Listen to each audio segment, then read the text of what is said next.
Buenos días. En primer lugar, les agradezco mucho por la oportunidad de poder realizar esta presentación. A continuación vamos a trabajar con la siguiente presentación, que se denomina secuenciación del genoma completo de Candida auris. A cargo del que les habla, el biólogo Ronin Avilán, que es biólogo investigador del Centro Nacional de Salud Pública del Instituto Nacional de Perú. A continuación vamos a ver un poco de los paso a paso de cómo ha sido el proceso de poder secuenciar el genoma completo de este microorganismo. Vamos a comenzar con la primera parte, y creo que es la parte más esencial y que involucra a cada uno de ustedes, que incluye el cultivo y extracción de la purificación del ADN genómico. En el análisis tanto microbiológico como genético de Candida auris es importantísimo la primera parte, que es el cultivo y el aislamiento primario de la Candida auris. ¿Por qué es importante esto? Porque si la colonia y la cepa de este microorganismo está contaminado, lamentablemente va a repercutir en todo el proceso posterior. Entonces esta colonia de Cándida tiene que ser pura y ser purificada varias veces, de tal manera que no permita tener problemas posteriores. Lo usual que se recomienda para la extracción de los ácidos nucleicos es que esta cepa tenga que estar en un cultivo joven, si es posible de un día a otro. Se recomienda también que pueda ser en algún medio de cultivo con nutrientes, y que también se podía recomendar el uso de algún tipo de medio líquido, un caldo, que permita el crecimiento adecuado de un día para otro. Entonces este cultivo joven nos permite tener ADN fresco y que estos microorganismos estén en una fase de crecimiento. Posteriormente a la obtención del medio de cultivo joven, esta muestra es transferida a un tubo Eppendorf, es un tubo de plástico pequeño, en el cual inicia el proceso de extracción de los ácidos nucleicos, que incluyen primero la lisis de esta levadura. Rompemos la pared. Esta lisis química permite después poder mostrar el contenido dentro de la célula, que incluye los ácidos nucleicos. Posteriormente se realiza una purificación de los ácidos nucleicos, y finalmente este ácido nucleico y estas moléculas purificadas finalmente son eluidas, y a partir de esta elusión, de esta muestra final, podemos realizar los siguientes procesos, tanto de visualización de la calidad como la cantidad de estos ácidos nucleicos, mediante algunos equipos, como por ejemplo este es un espectrofotómetro, que nos permite determinar tanto la concentración como la calidad de esta muestra. De tal manera que si tenemos buenas concentraciones, que normalmente las evaluamos en nanogramos por microlitro, podemos posteriormente realizar los otros procedimientos. Posteriormente, ya cuando tengamos nuestra muestra de ADN de alta calidad, con buena concentración, con una buena cantidad de ADN en la solución, realizamos ya el procedimiento per se de secuenciamiento genómico, que incluye algunas fases. Como ven en esta diapositiva, es un proceso largo y continuo que inicia con el cultivo joven del microorganismo. Esto se somete a una extracción de ADN, que ya hemos visto en las diapositivas anteriores. Posterior a la liberación y purificación de este ADN, posteriormente este ADN es cortado en pedazos pequeños mediante procedimientos químicos de biología molecular. Se adicionan unos pequeños fragmentos de ADN que son los que van a permitir diferenciar diferentes tipos de muestra, y podemos trabajar varios microorganismos en una sola reacción, de tal manera que podamos secuenciar, depende del tamaño del genoma de cada microorganismo, entre 1, 20 o 40 muestras en una sola corrida, de acuerdo al tamaño también del equipo. Posteriormente a este proceso, todo esto le llamamos la preparación de la librería. Después del procedimiento de la preparación de la librería, este proceso nos continúa con incorporar esta información ya preparada en el secuenciador a través de un kit especial. Después de esto ya el secuenciador, depende del tamaño de los genomas, pues entre 1 o 2 días te genera información, y esta información ya es analizada para después realizar los análisis informáticos posteriores, que lo vamos a detallar paso a paso.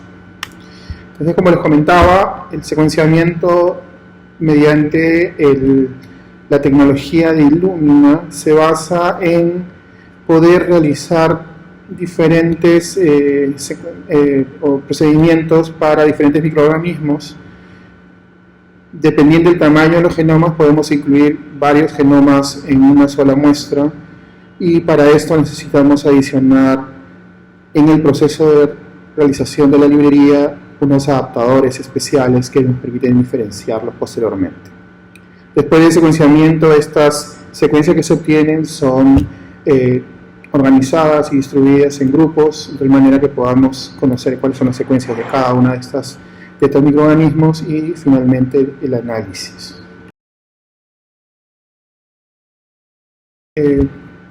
Voy a detallar un poco más en qué se basa la tecnología de Illumina, especialmente la parte química. Estas muestras de ADN que son fragmentadas y adicionadas con un adaptador son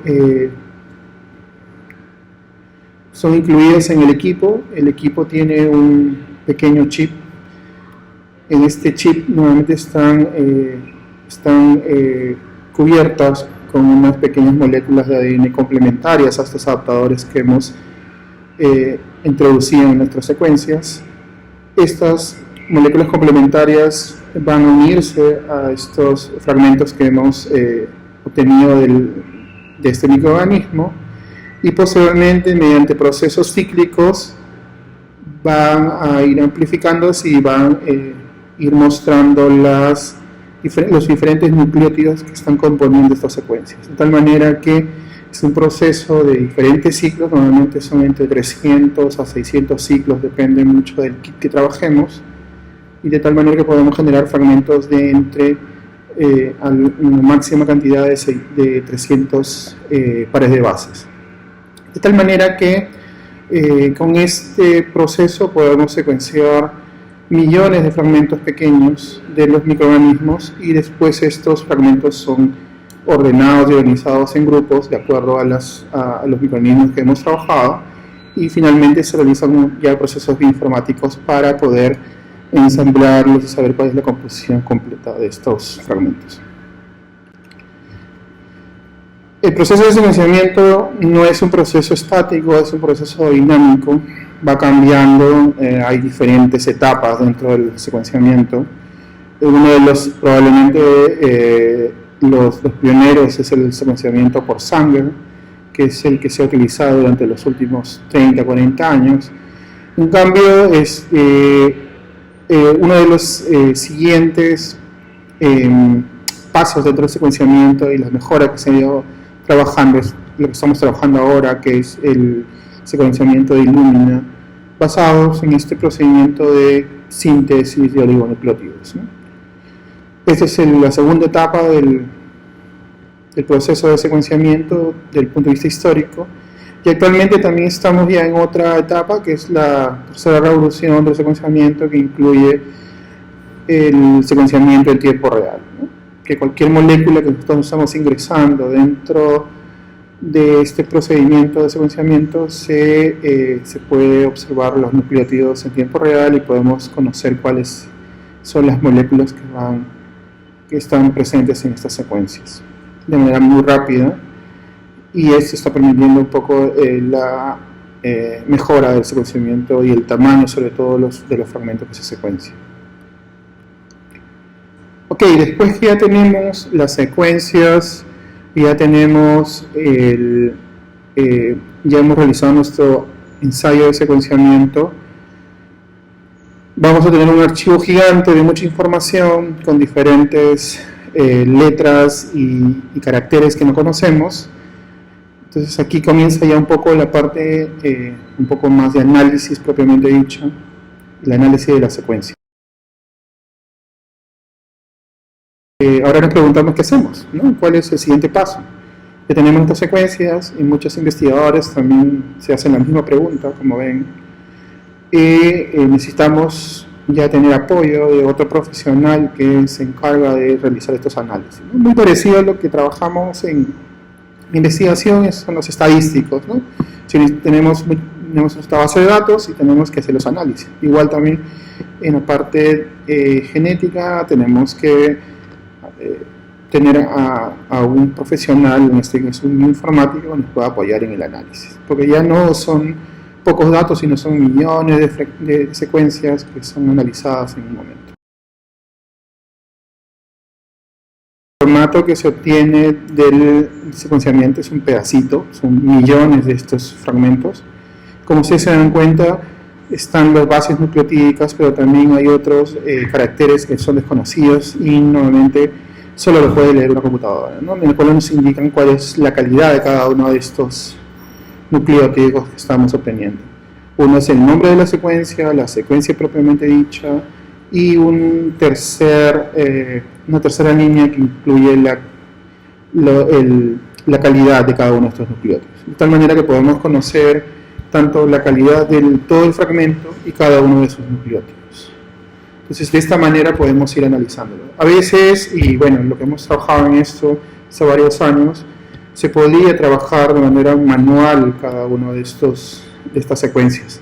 Pero cuando ya tenemos millones de secuencias, esto es difícil. Entonces necesitamos trabajar ya con programas especializados que nos permitan y nos ayuden a poder hacer este trabajo de manera automatizada. Hay que identificar cuál es la calidad de esas secuencias. Tenemos que saber si estas secuencias están completas, estos fragmentos que hemos obtenido, estos fragmentos, los pedacitos del genoma del microorganismo que estamos trabajando. Queremos saber si todas tienen la misma calidad. Como se dan cuenta, hay algunas que tienen una calidad mejor, mientras más cercano al 40 tiene mejor calidad, pero a nivel que va avanzando el secuenciamiento, esta calidad va disminuyendo. Ok, ya hemos confirmado que nuestras secuencias tienen buena calidad, hay una buena cantidad de secuencias. Posteriormente a esto, tenemos que realizar otros análisis. El ensamblado es importantísimo porque acuérdense que los pedazos del genoma de este microorganismo están en unos fragmentos muy pequeños y normalmente estos no lo podemos visualizar. Entonces lo que tenemos que hacer hay diferentes estrategias. Unas son basadas en una referencia, o sea, tenemos un genoma ya reportado, y lo que nosotros hacemos es nuestros fragmentos que ya hemos secuenciado en nuestro microorganismo, utilizando ese fragmento, esa secuencia ya conocida, las enfrentamos y podemos saber qué regiones se han secuenciado de ese genoma. La otra estrategia es el secuenciamiento de novo. Es todos los fragmentos pequeños, mediante un proceso matemático, identificamos qué regiones son parecidas entre ellas, especialmente a los extremos, de tal manera que podamos intentar conocer cuál es el tamaño del fragmento completo.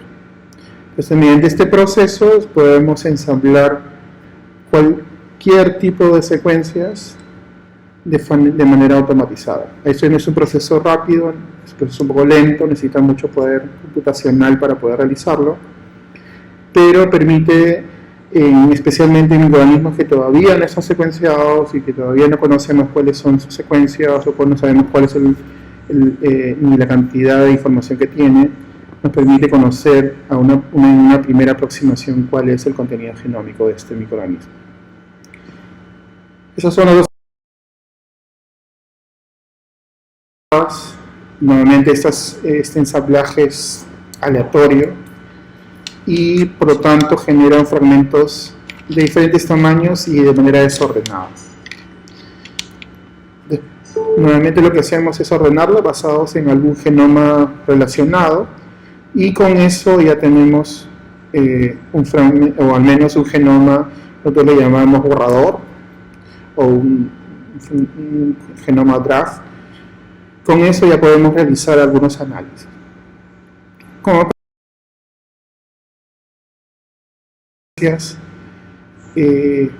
en diferentes fragmentos están en formato crudo, ya porque son letras. Entonces ahora que tenemos que, todos esos nucleótidos, como lo vamos a ver ahora, tenemos que asignarle los nombres y que a cada una de esas secuencias qué tipo de función tiene en el microorganismo.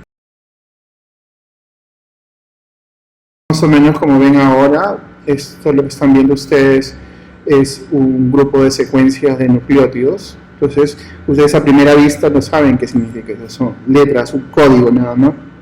Entonces, para decodificar esto, basados en herramientas también informáticas, se pueden predecir cuáles son estas regiones, ¿no? Y cada una de estas regiones, qué función tienen dentro del microorganismo o de la célula que estamos trabajando. Por ejemplo, puede ser parte de un exón, puede ser parte de un intrón, puede ser una región promotora. Cada una tiene una función dentro de la función del microorganismo o de la célula que estamos trabajando. Entonces, de esta manera, y tener un genoma anotado. Después que tenemos el genoma anotado, tenemos que esta información compararla con otros microorganismos relacionados, en este caso de Cándida, se comparan con otros genomas que están ya reportados en las bases de datos internacionales. Estas mediante ya a nivel del genoma nos permiten diferenciar, por ejemplo, dos grupos grandes de información, ¿no? Lo que nosotros le llamamos la información pequeña, que es básicamente los cambios en un solo nucleótido, los famosos SNPs. Estos cambios en un solo nucleótido nos permiten ver qué diferencias hay muy pequeñas de microevolución de los en este caso de Candida auris, y de esta manera podamos ver cómo estas están evolucionando. También estos cambios pueden ser muy grandes, pueden haber inserciones de tamaños gigantes de información. Entonces le llamamos a esto un cambio o un proceso evolutivo más drástico. Entonces, pero para el análisis que estamos trabajando ahora y lo que lo vamos a hacer más adelante, nos estamos basando solo en estos cambios en un solo nucleótido. Normal en la naturaleza es un procedimiento que ocurre, que los microorganismos van generando mutaciones puntuales, pueden ser al azar o debido a la selección natural. Entonces todos esos cambios en los nucleótidos permiten poder identificar cuál es el ancestro común más cercano, ¿no? De tal manera que podamos evidenciar las relaciones filogenéticas entre los diferentes individuos que estamos trabajando, ¿no? De tal manera que utilizando la información que tenemos actualmente de las secuencias, podamos inferir hacia el pasado cuáles de esos cambios permiten agruparlos y formar grupos que le llamamos clados, de acuerdo al tamaño y a la antigüedad de esos cambios que han tenido, le llamamos clados. Un clado en sí es un grupo filogenético que tiene un ancestro en común único, de tal manera que a partir de ese ancestro común se ha diversificado, o sea, se han diferenciado y formado grupos específicos, que es lo que vamos a ver, cómo estos clados son importantes para poder caracterizar a Candida auris. Esto es un proceso que lo estoy tratando de simplificar, pero como ustedes ven en esta diapositiva, es un proceso más complejo que utiliza diferentes programas y el acceso a diferentes bases de datos para poder tener esta información completa. Entonces, de tal manera que ya tenemos nuestras secuencias anotadas, alineadas, comparadas con otros microorganismos, y ahora aterrizamos un poco en lo que es el secuenciamiento de Candida auris en Perú, que es el objetivo de esta presentación. Al igual que lo hemos trabajado en las diapositivas anteriores, obtuvimos una colonia aislada, purificada, a través de un cultivo joven, fue extraído en los ácidos nucleicos, el ADN, se purificaron, se cuantificaron, y esto mediante un procedimiento de preparación de las librerías de unión de adaptadores fueron secuenciados en un equipo MySeq de Illumina. Posteriormente, a los 2 días, se obtuvo la información, las secuencias, las lecturas de este equipo. Estas secuencias fueron trabajadas y se analizaron desde el punto de vista de calidad. Estas secuencias fueron comparadas, primero antes de ser comparadas, fueron ensambladas mediante un genoma de referencia de Candida auris que ya estaba reportado. Se obtuvieron las secuencias y se compararon con las que estaban disponibles en las bases de datos. ¿Qué sabíamos de Candida auris? Que este microorganismo se ha reportado 4 grupos de linajes o clados, y estos clados están bien diferenciados a nivel mundial, ¿no? Uno es el clado del este asiático, uno del sureste de Asia también, el otro clado africano y el clado sudamericano, que es el clado 4. Entonces, inicialmente se hipotetizaba que este clado, al ser recuperado de este microorganismo, ha sido aislado aquí en Perú. Probablemente el clado era el sudamericano, pero teníamos que confirmarlo, ¿no? En esta diapositiva de esta referencia que vemos, se pueden visualizar los 4 clados, el clado 1, clado 3 y 2 y el clado 4, que es el sudamericano. Como ven, cada uno de estos tiene unas características particulares. El clado 4 es uno de los clados más diversos. El clado 1 es el más antiguo, pero dentro del clado 4 es el grupo que hemos venido trabajando y bueno, al menos los más reportados en Latinoamérica. Entonces, cuando empezamos los análisis y comparando las secuencias del genoma que reportamos de Perú, comparándolo con todas las secuencias disponibles en la base de datos, el genoma de Perú encajó dentro del clado de América del Sur, o el clado 4. Este clado 4 es importante porque básicamente se ha reportado en Venezuela y Colombia, y también en algunos países como en Estados Unidos, pero de personas o de migrantes de estas zonas, ¿no? De Venezuela y Colombia, donde básicamente se restringen estos microorganismos de Candida auris. Entonces, lo que hemos realizado mediante este análisis es confirmar que la presencia de esta nueva cepa reportada de nuestra nueva especie en Perú, pertenece al clado 4 sudamericano. Entonces, con este análisis, ahora lo que estamos realizando ya es un análisis un poco más fino para determinar qué regiones son las que están cambiando, pero bueno, es parte ya de otros análisis. Y también estamos secuenciando otros aislados, de tal manera que podamos comparar y ver cómo se está diversificando esta Candida auris en Perú. Pero bueno, entonces yo les agradezco mucho por su atención. Este es el final ya de la presentación, y como les comentaba, bueno, este es un trabajo multidisciplinario, diferentes profesionales trabajando, y yo les agradezco mucho por su atención y muchas gracias por haber atendido y presentado este trabajo. Muchas gracias, hasta luego, cuídense.